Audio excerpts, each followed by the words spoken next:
कोई कमी अब नहीं है समझदार आदमी के पास, जैसी 50-60 साल पहले। लेकिन इतना सब होने के बाद भी यदि सचमुच आप भारतीय हैं, अपने कलेजे पे हाथ रख के अकेले में विचार करना, नाम दाम पद प्रतिष्ठा दौलत वैभव संपत्ति होने के बाद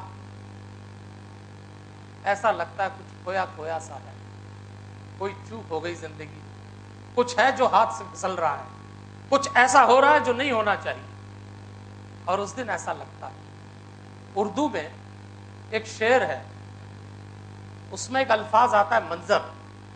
मंजर का मायने होता है दृश्य। आज हिंदुस्तानियों की प्रगति और विकास देख के और उनके भीतर की बेचैनी, हताशा और उदासी देख के लगता है मंजर ही हादसे का अजीबो गरीब था, वो आंख से जल गया जो नदी के करीब था।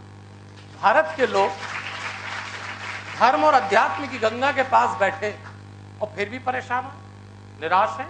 ये जो आप दौलतमंद चेहरे, ये रोल मॉडल, ये ख्यात लोग, ये सफल लोग, ये धनाढ्य लोग, ये प्रतिष्ठित लोग आप देखते हैं, कभी अकेले में इनके कलेजे पे हाथ रख के देखिएगा, हर आदमी बेचैन है, परेशान, निराश, चिड़चिड़ा है, हताश है और काफी हद तक अवसाद में, डिप्रेशन में डूबा है। तो आदमी मुखौटा ओढ़ के जीने में माहिर है तो पता नहीं लगने देता, लेकिन जिस दामन को देखो भीगा लगता है। आप क्या खाक आंसू पहुंचेंगे किसी से? बहुत हालात ऐसे हैं, इसलिए जानना भी वैसे ही पड़ता। आइए, मैनेजमेंट सिखाता है आज का आपको अपने व्यावसायिक प्रोफेशनल लाइफ में सक्सेस होना है। क्रम जरा उल्टा है, सारी पढ़ाई लिखाई, बच्चों की तैयारी, पहले आप अपनी प्रोफेशनल लाइफ में कामयाब हो जाएं, थोड़ा बहुत समय बचा तो आदमी समाज सेवा करे, थोड़ा बहुत समय बचता है तो परिवार को देता है, और सबसे आखिरी में निजी जीवन, पर्सनल लाइफ को देता है। उसमें 50, 60 साल, 70 साल बीत जाते हैं, तब आदमी को ध्यान आता है कि कुछ ऐसी जिंदगी जो भीतर है। और इसीलिए हमको कई लोग मिलते हैं कि आजकल क्या कर रहे हैं, 60, 65, 70 के आसपास हो गए, बोले बहुत किया हमने, अब थोड़ा भजन पूजन करेंगे, जैसे भगवान रिटायरमेंट का आइटम, यही कर, क्योंकि याद ही तब आई। अब आइए जरा एक ऐसा प्रबंधन समझे जो अध्यात्म सिखाता है, जिसको भारत के ऋषि मुनियों ने तैयार किया। उल्टा कर रहे, पहले थोड़ी देर, चाहे 24 घंटे हो, चाहे 60 साल की उम्र हो, पहले समय निजी जीवन पे निकालिए। यहाँ आपको बताया गया योगा, प्राणायाम, सत्संग, पहली प्रायोरिटी। 24 घंटे में 15 मिनट 20। उसके बाद अपने परिवार को समय दीजिए, उसके बाद समाज को कुछ करिए और फिर आइए अपनी प्रोफेशनल लाइफ। ऐसे लोग जो निजी जीवन, परिवार के जीवन और समाज से गुजर के व्यवसाय में आएंगे, वो परफेक्ट होंगे, कंसंट्रेट होंगे, सैचुरेटेड होंगे और मैच्योर होंगे। ये केवल एक धन दौलत कमा लेना, आंकड़े उठाना पटाना, इसका नाम जिंदगी नहीं है साहब।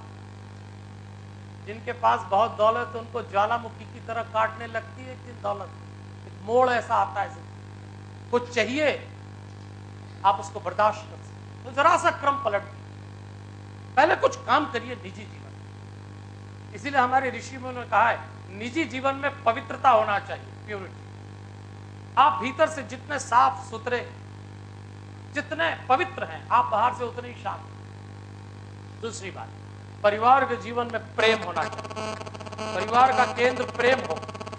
तीसरी बात, सामाजिक जीवन में ट्रांसपेरेंसी, पारदर्शिता होना चाहिए। और चौथी बात, व्यवसाय में परिश्रम होना चाहिए। ये वर्षों पहले ऋषि मुनियों ने सिस्टम बता दिया। आइए इसी बात को थोड़ा सा आगे बढ़ाते हुए चलते हैं। आज के व्यवसायिक कामयाबी के युग में जब आदमी सफलताएं अर्जित कर लेता है, 4 चीजों का नुकसान उठा रहा है। ध्यान से देखिए, किसी ने चारों का उठाया, कहना चाहता? अच्छा, असल में क्या है, हमारे लोगों को ये मालूम है कि इस समय हम उड़ गए होंगे। वो सब टाइम चालू हो गया। चलिए कोई बात नहीं, क्षमा चाहता हूँ। मैं आपसे चर्चा कर रहा था, इस समय व्यावसायिक रूप से सफल लोग 4 बातों का नुकसान उठा रहे हैं: संबंधों का, समय का, स्वास्थ्य का और संतानों। ये जितने बड़े बड़े कामयाब लोग हैं, और आप भी देख लेना, कहीं ऐसा ना हो कि आप जब बहुत कामयाब हो जाएं इन चीजों को खो न दें। आज आदमी सबसे पहली कीमत चुका रहा है अपने संबंधों की।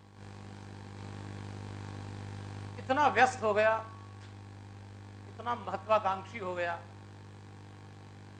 आदमी भूल ही गया कि रिश्ते भी कोई चीज हुआ। बोझ बन गए रिश्ते, बावला हो गया आदमी। संबंध चले कैसे?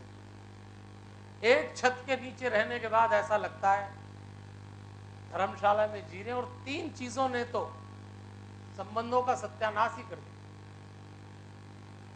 मोबाइल, टीवी और व्हीकल।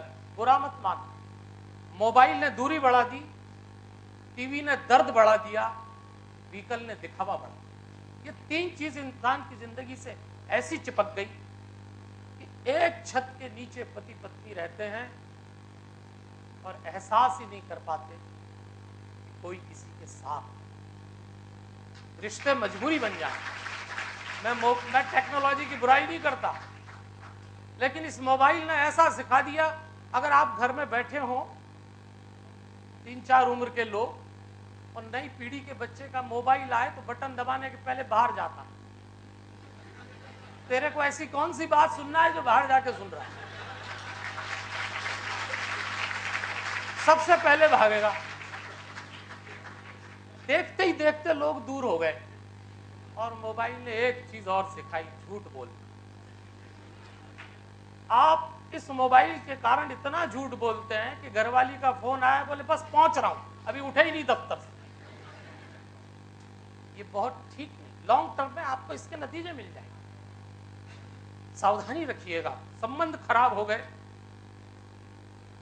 आदमी अपनी दौलत कमाने में, अपनी महत्वाकांक्षा की पूर्ति करने में इतना बावला हो गया, सज्जनों देवियों, जमीन आसमान एक कर दिए लोगों ने धन कमाने के लिए, नाम कमाने के लिए, पर दिल से दिल की दूरी नहीं। जिस हाथ में देखिए माचिस की तरह मोबाइल चिपका हुआ है, पर क्या कहा जाना चाहिए और क्या सुना जाना चाहिए पता ही नहीं लग रहा है। 1 मिनट में आप रिमोट दबा के 80 से ज्यादा चैनल देख लें टेलीविजन के सामने बैठ के, पर जिंदगी के कई दृश्य अनदेखे ही रह गए। कितनी दौलत, कितना नाम, कितनी प्रतिष्ठा, कितनी ख्याति, कितनी समृद्धि और वैभव कमाएंगे आप, वो किसके लिए? आप अपने जीवन साथी को वस्त्रालंकार से ऊपर से नीचे तक लाद देंगे। आप अपने बच्चे को अच्छी सी अच्छी तालीम दे देंगे। आप अपने परिवार को बहुत खूबसूरत और बड़ा घर दे देंगे।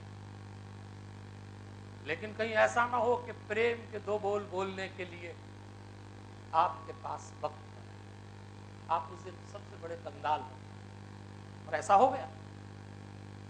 एक पति पत्नी अपने घर के बाहर बैठ के चाय पी, तूफान आया, दोनों उड़े। इतना तेज तूफान था कि उड़े और किसी और मकान के टप्पर पे जाके गिर गए। तो पति ने देखा कि मरी की बची, देखा पास में गिरी पड़ी, आंख खुली बच गई। पत्नी ने देखा इनका क्या हुआ, तो देखा ये भी पास में औंधे थे, बोले बच गए। लेकिन पति ने अपनी पत्नी की निगाह में निगाह डाली तो देखा रो रही। तो पूछा अब क्यों रो रही है, बच तो गए? कहने लगी ये तो खुशी के आंसू हैं। तो पति ने बोला अब इसमें और खुशी की क्या बात है जो रो रही है? तब पत्नी ने बोला खुशी की बात तो ये है कि शादी के बाद अपन दोनों पहली बार एक साथ घर से तो निकले।